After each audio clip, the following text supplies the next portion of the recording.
आज हम बात करेंगे बेटा एप्लीकेशन ऑफ बायो-सावर्ट लॉ, यानी कि जो बायो-सावर्ट लॉ हम पढ़ते हैं उसके बेटा एप्लीकेशन होते हैं, यानी कि बायो-सावर्ट लॉ को आप लोग कहाँ कहाँ यूज कर सकते हैं। ठीक है, तो इसमें सबसे पहला जो एप्लीकेशन है बेटा वो है magnetic field due to a straight long wire, यानी कि एक अगर बहुत लंबा वायर है आपके पास तो उसकी वजह से अगर किसी पॉइंट पे आपको मैग्नेटिक फील्ड निकालना हो तो वो कितना होगा। फॉर एग्जांपल मैंने मान लिया भाई ये तार है बेटा, मान लिया मेरे पास, क्लियर बात, ये वायर है मेरे पास और इस तार की वजह से मुझे देखना है किसी पॉइंट पर कि मैग्नेटिक फील्ड कितना होगा, क्लियर बात।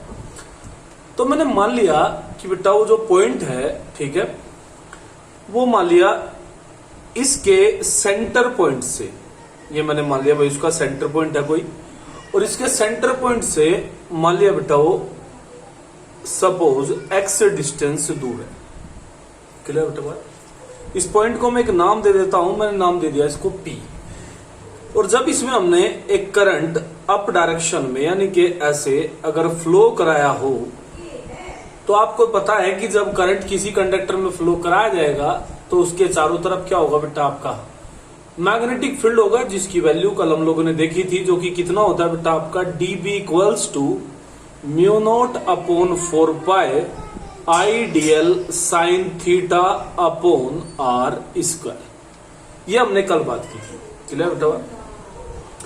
तो सबसे पहले अगर इस मैग्नेटिक फील्ड की डायरेक्शन में देखना चाहता हूं तो इस मैग्नेटिक फील्ड का जो डायरेक्शन है, आप लोग फिर से किसका यूज करेंगे बेटा, जो ग्रिप रूल होता है हमारा, यानी कि अंगूठा करंट की डायरेक्शन में होगा, उंगली को फैलाइए उस पॉइंट की तरफ और जैसे आप ऐसे घुमा के देखेंगे तो आप पाएंगे कि P पर magnetic field due to this current किधर को है बेटा, आपका डाउनवर्ड, यानी कि नीचे की तरफ को।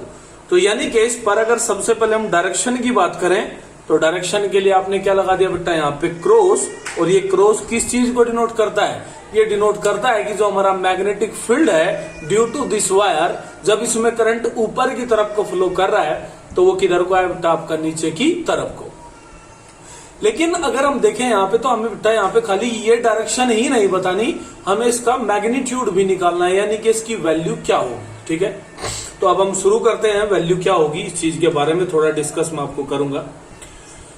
तो वैल्यू निकालने से पहले मैं कल की एक बात आपको याद दिलाता हूं जिसको आपको हमेशा के लिए याद रखना है। और जो कल हमने बात की थी बेटा वो क्या थी कि बायो-सावर्ट आप लोग लगा सकते हैं कहीं पे भी, ठीक है, लेकिन उसकी कंडीशन है, और वो कंडीशन क्या थी बेटा कि वो पूरे एक बड़े तार पर आप उसको यूज नहीं कर सकते एक साथ। ठीक है बेटा, उसके लिए आपको एक छोटा सा एलिमेंट यानी कि इस वायर का एक छोटा सा हिस्सा वो कट करना पड़ेगा इसमें से, क्लियर बात। उसी की वजह से आप बायो-सावर्ट लॉ, उसी की वजह से मैग्नेटिक फील्ड आप फाइंड आउट कर सकते हैं।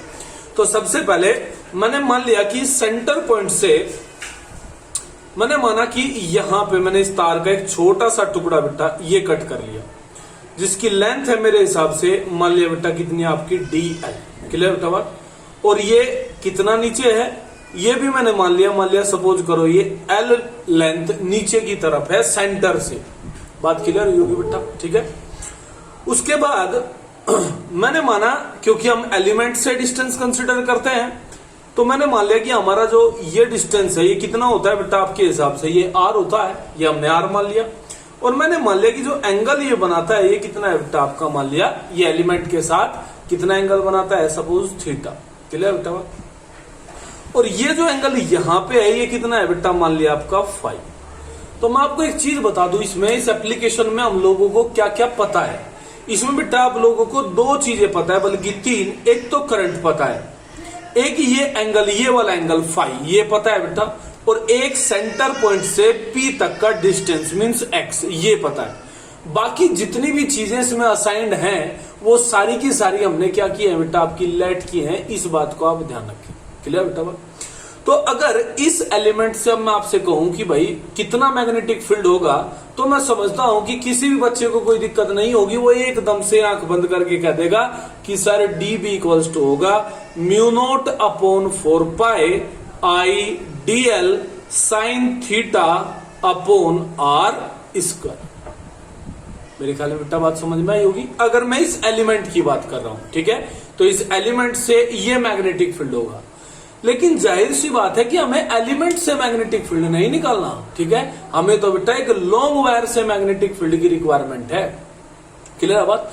तो अगर आप गिवन चीजें आप देखें, देखो आपके फॉर्मूले में क्या क्या चीज की जरूरत है, डीएल की, थीटा की और बेटा आर की। और अगर आप अपने फिगर को देखते हैं तो जैसे मैं पहले ही बता चुका हूं कि इनमें से ये कोई भी चीज आप लोग नहीं जानते, खाली किसको छोड़ के बेटा, करंट को। डीएल आपने खुद माना है, एल आपने बेटा खुद लेट किया है और आर भी आपने खुद लेट किया है। क्लियर बेटा बात। तो जाहिर सी बात है ये चीज आप जानते ही होंगे कि जब हमें कोई चीज लेट करते हैं हम लोग तो हमें उनकी वैल्यू गिवन टर्म्स में निकालनी होती है, यानी कि आपको इन तीनों की वैल्यू, ये जो गिवन टर्म्स आपको दी गई है, इनमें फाइंड आउट करनी होगी। सबसे पहला काम है ये आपका। क्लियर बेटा बात। तो सबसे पहले चलो हम बात थीटा की कर लेते हैं, भाई थीटा कितना होगा। क्लियर बेटा बात। क्योंकि थीटा नहीं दिया गया, हमें कोई क्या दिया गया है बेटा, फाई दिया गया है, ध्यान रखना, ठीक है। तो अगर मैं थीटा निकालना चाहता हूं तो इस ट्राइंगल में, चलो मैं इसको एक नाम भी दे देता हूं, मान लिया चलो ये क्यू पॉइंट है बेटा, ठीक है। चलो क्यू और थीटा तो एक जैसा हो जाएगा, आर मान लेता हूं इसको। तो मैं कहूंगा यहां पे कि in triangle P O R. तो अगर पी और ट्राइंगल में मैं बात करता हूं और मैं थीटा निकालने की अगर बात करता हूं तो आप देख सकते हैं कि थीटा प्लस फाई और प्लस 90 कितना होगा बेटा आपका 180 डिग्री होगा। यहां से अगर आप थीटा देखें तो कितना हो जाएगा बेटा 90 माइनस फाइव। लेकिन अगर आप अपने क्वेश्चन को देखते हैं तो आपको थीटा भी नहीं चाहिए, आपको चाहिए साइन थीटा। तो यानी कि दोनों तरफ आपको क्या लेना पड़ेगा बेटा, साइन। तो साइन थीटा इक्वल्स टू कितना होगा बेटा आपका साइन 90 माइनस फाइव, और यहां से ये कितना बन जाएगा बेटा आपका कोस 5। क्लियर बेटा बात। तो आपने देखा कि सबसे पहली जो हमारा रिजल्ट था वो हमने निकाल लिया, और हमारे हिसाब से जो साइन थीटा था वो फाइव की टर्म्स में किसके बराबर आ गया बेटा आपका कोस 5 के। एक प्रॉब्लम सोल्व हुई। अब बात करते हैं सेकंड प्रॉब्लम की। सेकंड हमारे सामने क्या प्रॉब्लम है बेटा, सेकंड प्रॉब्लम है मान लिया चलो आर। आर के लिए अगर आप देखें तो आपको एक तो ये एंगल पता है, एक ये एक्स पता है, और आर आप लोगों को निकालना है। तो जाहिर सी बात है बेटा इस एंगल के लिए ये तो बेस हो गया और ये क्या हो गया हाइपोटेनियस। तो मैं क्या यूज करूं, कोस 5। क्या यूज करूंगा बेटा मैं, कोस 5। और कोस 5 बराबर कितना होगा बेटा आपका base upon hypotenuse means x upon r. तो यहां से अगर आप आर देखते हैं तो कितना हो जाएगा बेटा आपका एक्स सेक 5। ये भी बात क्लियर हुई होगी मेरे ख्याल में। क्लियर बेटा बात। तीसरी अगर बात की एक तरीके से मैं बात करता हूं तो थर्ड क्या रह गया बेटा आपका डीएल। किस चीज की जरूरत है, तीसरी डीएल की। तो डीएल के लिए डीएल किससे मिलेगा बेटा, एल से। तो एल आपके लिए इसी एंगल को अगर आप यूज करते हैं तो इसमें आप क्या यूज कर सकते हैं बेटा tan फाई, जो कि बराबर होगा किसके, परपेंडिकुलर अपॉन बेस। क्लियर बेटा बात। यानी कि एल इक्वल्स टू कितना होगा बेटा आपका एक्स tan फाई। लेकिन आप ध्यान दें कि आपको एल नहीं चाहिए, आपको क्या चाहिए बेटा डीएल। तो एल से डीएल बनाने के लिए इसको आपको क्या करना होगा बेटा आपका डिफरेंशिएट। क्या करना होगा, डिफरेंशिएट करना होगा। तो डीएल इक्वल्स टू किसके रेस्पेक्ट में होगा, एक्स तो फिक्स है बिल्कुल मींस कांस्टेंट है, क्या चीज वेरिएबल है बेटा फाइव। यानी कि फाइव जब एलिमेंट आप यहां की बजाय यहां कट करेंगे तो भी ये फाइव एकदम से क्या होगा बेटा आपका चेंज। तो आप लिख सकते हैं इसको सेक स्क्वायर 5 और कितना बेटा आपका डी 5। तो आप लोगों ने देखा कि हमने जो तीन टर्म्स अननोन थी हमारे पास, उन तीनों का बेटा मैंने वैल्यू फाइंड आउट कर लिया। अब इन तीनों को उठा के आप इसमें रख दीजिए तो आप देखेंगे कि जो डीबी है बेटा हमारा वो कितना बना, mu naught upon 4 pi into I. DL कितना था बेटा, x sec square 5 D 5 into sine theta है अपॉन में, सॉरी साइन थीटा के प्लेस पर क्या बन गया था बेटा, साइन थीटा के प्लेस पर बन गया था हमारा कोस 5। तो यहां पे मैं कोस 5 लिखूंगा और अपॉन कितना है बेटा आर, आर का स्क्वायर। तो आर का स्क्वायर जैसे आप लिखेंगे तो क्या बनेगा, एक्स स्क्वायर सेक स्क्वायर 5। तो आप देख सकते हैं यहां पे कि ये सेक स्क्वायर 5 से तो सेक स्क्वायर 5 कट जाएगा, एक्स से बेटा आपका एक्स कट जाएगा। यहां तक बात क्लियर होगी। अब मैं इसको थोड़ा सा बोर्ड को बेटा ऊपर को कर रहा हूं, ठीक है, ऐसे। यहां पे आप देख सकते हैं कि जो आपका डीबी है, क्लियर बेटा बात, जो डीबी है हमारा वो हमारे पास कितना आया। तो डीबी हमारे पास आया बेटा म्यू नोट अपॉन 4 पाई आई अपॉन एक्स इंटू कोस 5 और इंटू कितना बेटा आपका डी 5। ये डीबी आ गया आपके पास। क्लियर बेटा बात। यानी कि इस एलिमेंट से कितना मैग्नेटिक फील्ड इस पी पॉइंट पर है उसका मैग्नीट्यूड है ये डीबी। लेकिन जाहिर सी बात है हमें तो किसकी जरूरत है बेटा, आपकी। हमें जरूरत है बेटा कंप्लीट मैग्नेटिक फील्ड की, यानी कि पूरे तार से कितना मैग्नेटिक फील्ड होगा। क्लियर बात बेटा। तो अगर पूरे तार से आपको देखना है तो आप देखेंगे कि ये पूरा तार कवर किससे होगा, तो जाहिर सी बात है ये एलिमेंट ही इसको कवर करेगा।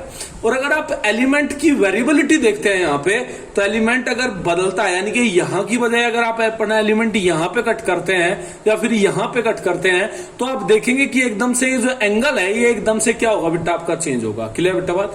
तो कंप्लीट वायर को मैं एक तरीके से कवर करने के लिए मैंने मान लिया कि मेरा वायर ऐसे कंप्लीट होगा। क्लियर बेटा बात। तो मैंने माना कि ये जो कंप्लीट वायर ये जो एंगल बनाता है वो मैंने मान लिया कितना है बेटा आपका, सपोज φ1, और ये वाला जो ऊपर एंगल बनाता है ये कितना है बेटा आपका φ2।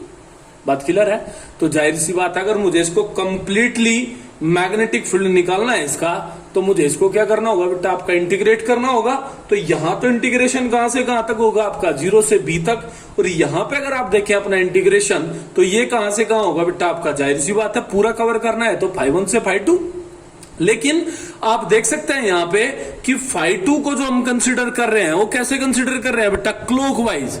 और φ1 को जो हम कंसिडर कर रहे हैं वो कैसे कर रहे हैं बेटा, आपका एंटी क्लॉकवाइज। क्लियर बेटा बात। तो दोनों को या तो क्लॉकवाइज यूज करना पड़ेगा या एंटी क्लॉकवाइज यूज करना पड़ेगा, यानी कि एक को आपको चेंज करना होगा। चेंज करने की वजह से अगर आप φ1 को चेंज करना चाहते हैं उसकी डायरेक्शन में, तो आपको इनिशियली क्या लगाना पड़ेगा बेटा, इसके साथ एक माइनस यूज करना पड़ेगा। बात क्लियर बेटा।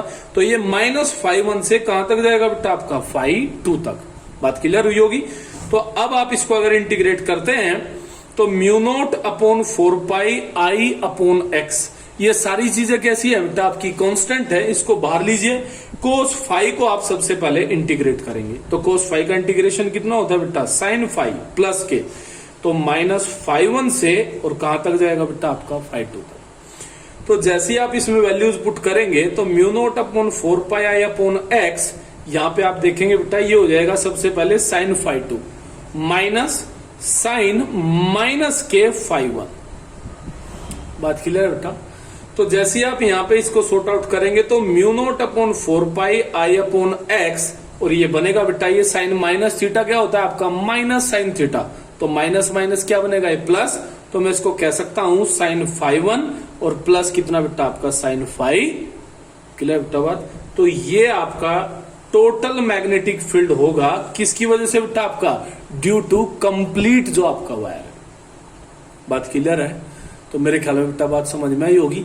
अब इसमें केस बनता है। केस क्या है, केस है बेटा अगर ये वाला जो आपका तार है ये एक इन्फिनिटी लॉन्ग वायर हो जाए, ठीक है, और इस इन्फिनिटी लॉन्ग वायर से अगर आप लोगों को इस पॉइंट पर मैग्नेटिक फील्ड निकालना पड़े, यानी कि जो सेंटर पॉइंट है आपका, इसी पर अगर आपको ये आपका मैग्नेटिक फील्ड निकालना पड़े, लेकिन ये वायर की लेंथ कितनी हो जाए आपकी, इन्फिनिटी, तो ये फर्स्ट केस होता है। क्लियर बेटा बात। तो इसमें आप देखेंगे कि कितना भी बड़ा तार हो जाए उसका फर्क किसके ऊपर पड़ेगा बेटा, φ1 और φ2 चेंज होंगे। तो जाहिर सी बात अगर φ1 φ2 हमें मिल जाए तो मेरी प्रॉब्लम ये भी सोल्व हो जाएगी। तो φ1 φ2 अगर ये वाला तार इन्फिनिटी हो जाता है तो कितने हो जाएंगे, तो जाहिर सी बात है बेटा ये इसको कब पकड़ सकता है, जब इसके इन्फिनिटी आप इसको मिलाएंगे। बात समझे। तो यानी कि जब ये दोनों पैरेलल चलेंगे तो इन्फिनिटी तार को तभी तो हम कहते हैं कि भाई मिल सकते हैं आपस में। बात क्लियर बेटा। तो जब यहाँ पे एक इन्फिनिटी आप लोग खींचेंगे ऐसे, तो आप देख सकते हैं कि φ2 कितना बन गया बेटा ये, और φ1 कितना बन गया बेटा आपका ये, यानी कि φ1 बराबर φ2 और बराबर कितना होना चाहिए बेटा आपका π/। बात क्लियर है।